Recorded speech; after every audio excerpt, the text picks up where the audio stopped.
আজকে আমরা এমন একটা সময় বাংলাদেশে বাস করছি যেটা সত্যি আমাদের জন্য খুব দুঃখজনক। মেয়েরা অনেকেই স্লোগান দিয়েছে আমাকে বিদায় দেওয়ার জন্য। আমার বিদায়ের পরে আজকে বাংলাদেশে কি অবস্থাটা আপনারা দেখেন। আজকে মেয়েদের সম্মান নাই। মাইকিং করে বলা হয় মেয়েরা বাজারে যেতে পারবে না। মেয়েরা কিভাবে কাপড় চোপড় পরবে সেটাও যেন একটা নির্দেশনা দিয়ে দেওয়া হয় এবং মেয়েদেরকে ঘর থেকে যেন বের হতে না পারি। আর অনবরত এখন তো ধর্ষণ যেন একটা মহা উৎসবে পরিণত হয়েছে। যখন আওয়ামী লীগ ক্ষমতায় ছিল এরকম ইপটিজিং বা ধর্ষণ যেটা যখন হলো তখন সঙ্গে সঙ্গে আমি আইন করে দিয়েছিলাম। এমনকি যে ধর্ষক তার পরিচয়টাই যেন প্রচার হয় এবং তার ক্যাপিটাল পানিশমেন্ট যাতে হয় সেভাবে আইন করে দিয়েছি। কিন্তু এই 2024 সালের আগস্ট মাসের 5ই আগস্টের পর থেকে আজকে কি অবস্থা বাংলাদেশে। মেয়েদের সব অধিকার একে একে কেড়ে নেওয়ার চেষ্টা বাস করছে, যেটা সত্যি আমাদের জন্য খুব দুঃখজনক। হাটে ঘাটে মাঠে মেয়েদেরকে অনবরত লাঞ্ছিত করা হচ্ছে। ক্ষমতা এসেছে একজন সুদখোর জঙ্গি নেতা ইউনূস, তার আমলে তো কেউ আন্দোলন করতেই পারছে না। 7 জুলাই থেকে 14 জুলাই পর্যন্ত আমাদের ছেলেমেয়েরা যে আন্দোলন করেছে বা 15 জুলাই পর্যন্ত আন্দোলন করেছে, কই তাদের উপরে টিয়ার গ্যাস মারা, সাউন্ড গ্রেনেড মারা আমরা তো কিছুই করিনি। অথচ এখন মহিলা শিক্ষক বাচ্চা নিয়ে আছে, তার উপরে গরম পানি মারা হচ্ছে, তাকে গ্রেপ্তার করা হচ্ছে। মেয়েদের কাপড় চোপড় ছেড়ে স্বাধীনতা নষ্ট করা হচ্ছে, ওড়না টেনে নিয়ে যাওয়া হচ্ছে। এই ধরনের অনাচার কিন্তু চলছে। মাদ্রাসার শিক্ষকরা আন্দোলন করেছে, তাদের উপরে হামলা, 2 জন মারা গেছে, সেটা লাশ গুম করে ফেলা হয়েছে। গার্মেন্টসের মহিলা শ্রমিকরা আন্দোলন করতে গেছে, সেখানেও তাদেরকে হত্যা করা হয়েছে এবং তাদের উপরে চড়াও হয়েছে। এখন সাথে সাথে তাদের উপরে নির্যাতন। ছাত্ররা আন্দোলন করে, সেখানেও নির্যাতন। আজকে আমাকে কেউ স্বৈরাচার বলে, তাহলে আপনারা বিচার করে দেখেন তো স্বৈরাচারটা কে। আমি তো সহনশীলতা দেখিয়েছি, আন্দোলন করেছে, সংগ্রাম করেছে, আমরা সহনশীলতা দেখেছি, আলোচনা করেছি, ছাত্রদের সব দাবি মেনে নিয়েছি। দাবি মানার পরেও তাদের এক দফা। অর্থাৎ আমি আর রেহানা 15 আগস্ট তো আমরা 2 বোন বেঁচে গিয়েছিলাম, কাজে আমাদের হত্যা না করা পর্যন্ত মনে হয় তাদের শান্তি ছিল না। কিন্তু রাখে আল্লাহ মারে কে, এটাই তো আমার জীবনে বাস্তবতা। গ্রেনেড হামলা, গুলি, বোমা, অনেক কিছুই তো বাংলাদেশের মাটিতে ফিরে আসার পর থেকে, সে 81 সালে আসার পর থেকেই তো আমাকে এর মুখোমুখি হতে হয়েছে। জানি না আল্লাহ রাব্বুল আলামিন বারবার বাঁচিয়ে দিয়েছেন, তথা বাংলাদেশের মানুষের জন্য কিছু ভালো কাজ করার জন্যই তিনি এবারেও আমাদেরকে রক্ষা করলেন। কিন্তু আমি যেখানেই থাকি, যত দূরেই থাকি, আমার মনটা বাংলাদেশেই আছে। আর আমাদের নারী সমাজ আজকে যেভাবে নির্যাতিত নিগৃহীত হচ্ছে, আমি তার নিন্দা জানাই। এবং এই ডক্টর ইউনূস এ তো রাষ্ট্র চালাতে সম্পূর্ণ ব্যর্থ, রাষ্ট্র পরিচালনা ব্যর্থ।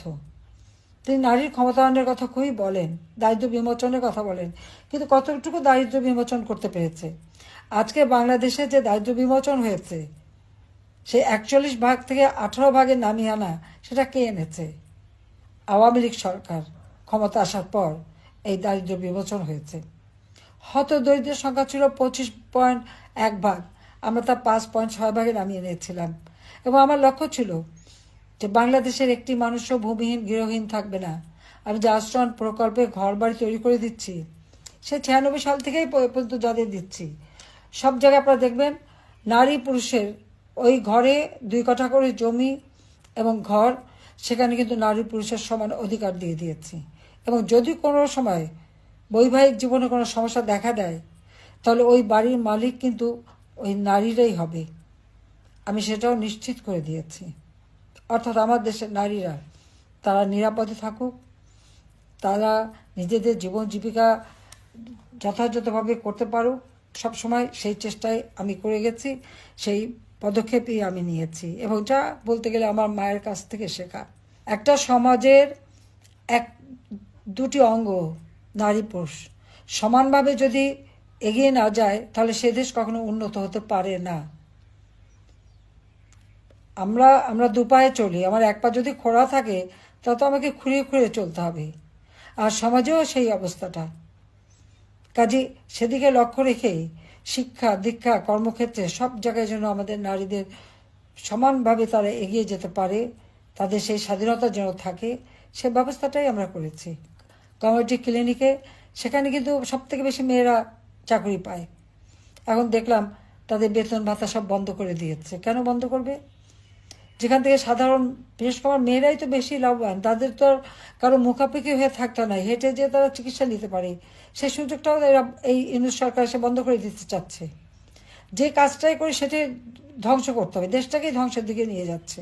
কাজে আমি আমার বন্ধুদের বলবো এই নারী দিবসের সকলের কণ্ঠ সোচ্চার করতে, যে আপনারা সোচ্চার হন এবং রুখে দাঁড়ান। এই অন্যায় অবিচারের হাত থেকে দেশকে মুক্ত করতে হবে, জাতিকে মুক্ত করতে হবে। যে লোকটা শুধু ক্ষুদ্র ঋণ দিয়ে মোটা অঙ্কের সুদ খেতে জানে, মেয়েরা কাজ করবে আর সেই টাকাটা সে সুদ হিসেবে কেড়ে নেবে, আর সেই সুদের টাকা দিয়ে তার বিলাসিতা, দেশে বিদেশে সম্পদ, পৃথিবীর এমন কোনো দেশ নাই যেখানে তার সম্পদ না আছে। আর শুধু দেশে তার সম্পদ অগাধ সম্পদ, আর দরিদ্রই থেকে যায়। আর এদের কাজটা কি? এরা দারিদ্র্যকে লালন পালন করে। কারণ দারিদ্র্য না থাকলে তাদের ক্ষুদ্র ঋণের ব্যবসা চলবে না, মোটা অঙ্কের সুদ খেতে পারবে না। আর আমার প্রচেষ্টা ছিল আমার দেশের মানুষ এবং মা বোনেরা মুখাপেক্ষি হবে না, নিজেরা কাজ করবে, নিজেরা উপার্জন করবে, নিজের জীবন মান উন্নত করবে।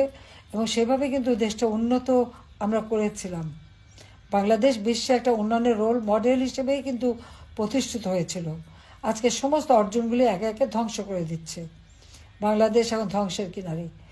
জঙ্গি যত সন্ত্রাসী, তাদেরকে জেলখানা থেকে মুক্ত করা হয়েছে। আর আমাদের আওয়ামী লীগ নেতাকর্মী, সাংবাদিক, সংখ্যালঘু সম্প্রদায়, ডাক্তার, কেউ বাদ যাচ্ছে না, পেশাজীবী, তাদেরকে গ্রেপ্তার করে বন্দি, হত্যা করে, একদিকে হত্যা করছে, একদিকে মামলা দিচ্ছে, একদিকে বন্দি করছে। এমনকি আমাদের নারী সাংবাদিক, তারাও তো রেহাই পাচ্ছে না, তাদেরকেও গ্রেপ্তার করা, তাদের বিরুদ্ধে মামলা। চাকরি ক্ষেত্রে যেখানেই আমাদের সরকারি বা স্বায়ত্তশাসিত প্রত্যেক প্রতিষ্ঠান থেকে এবং পুলিশ বাহিনী, এমনকি সেনাবাহিনীর অবসরপ্রাপ্ত অফিসার হোক আর যে হোক, প্রত্যেকে চরমভাবে অপমান করা হচ্ছে। তাদের বিরুদ্ধে মামলা দেওয়া হচ্ছে, মিথ্যা মামলা, তাদের কারো পাসপোর্ট বাতিল করা হচ্ছে, নানাভাবে মানুষকে হয়রানি করছে। এভাবে যদি সব ক্ষেত্রে হয়রানি করে, তাহলে একটা রাষ্ট্র পরিচালনা করবে কিভাবে? শুধু নিজেরা বসে বসে ক্ষমতার ভাগরুটি খেলেই চলবে? একজনের তো ইতিমধ্যে আঙুর ফুলে কলা গাছ হয়ে গেছে। কাজে এই অবস্থায় একটা দেশ চলতে পারে না। কাজে আমাদের আজকে বোনেরাও নারী সমাজকেও রুখে দাঁড়াতে হবে এবং সকলকে সাথে এগিয়ে যেতে হবে, যাতে করে এই বাংলাদেশটা, আমরা এই দেশের যে স্বাধীনতা অর্জন করেছি, আমাদের স্বাধীনতার সংগ্রামে নারী পুরুষ নির্বিশেষে সবাই কাঁধে কাঁধ মিলিয়ে কিন্তু রণক্ষেত্র থেকে শুরু করে সব জায়গায় সমানভাবে কাজ করে গেছে। কাজে এই দেশ আমরা লাখো শহীদের রক্তের বিনিময়ে অর্জন করেছি। জাতির পিতা বঙ্গবন্ধু শেখ মুজিব আমাদের স্বাধীনতা দিয়ে গেছেন।